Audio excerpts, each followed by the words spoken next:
wanting to really think about is, why is asking a child to pause and maybe take a breath or whatever that is, why is that not a request, but a practice? Right.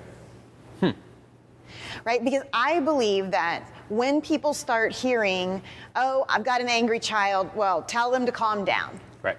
Right? Or, you know, you make a request, you're the authority figure, you should tell them, you know, this is it.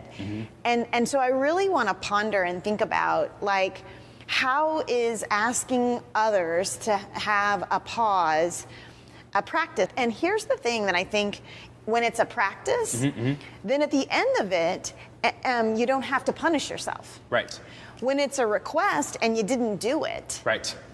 then it goes back to all of that beat up language inside our head and all of that stuff that gets all right, that we gotta, you know, kind of sift out, which we're gonna talk about, you know, in the next little segment.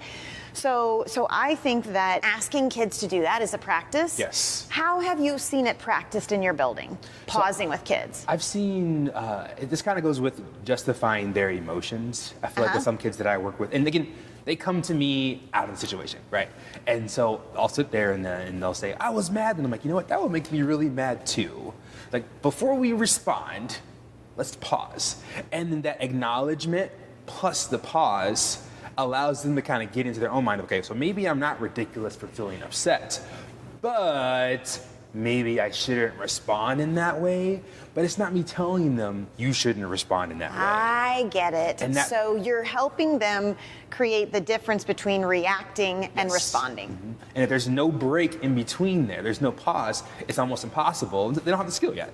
So really giving them a chance to own that and say, you know what, I could have responded differently. And having that space in between helps us communicate with them. Okay, could we have responded differently? And that's been so transformative for me working with kids to say, hey, hold on. What you said isn't ridiculous. That happens. I feel the same way. I get that. That would validation. Yes, I got you. But let's pause for a minute. And then they say, you know what? I probably shouldn't have pushed him back, or I probably shouldn't have. And then they own that. That's them. And you can support them in that. And you're not just getting on to them and telling them what else to do. They can see how they can rethink and respond to the situation. And I think at the end of the day, really what we want kids to be able to do is say, when I feel infringed on, when somebody's in my space, when somebody takes my swing, how can I pause between my impulse and my action? Right.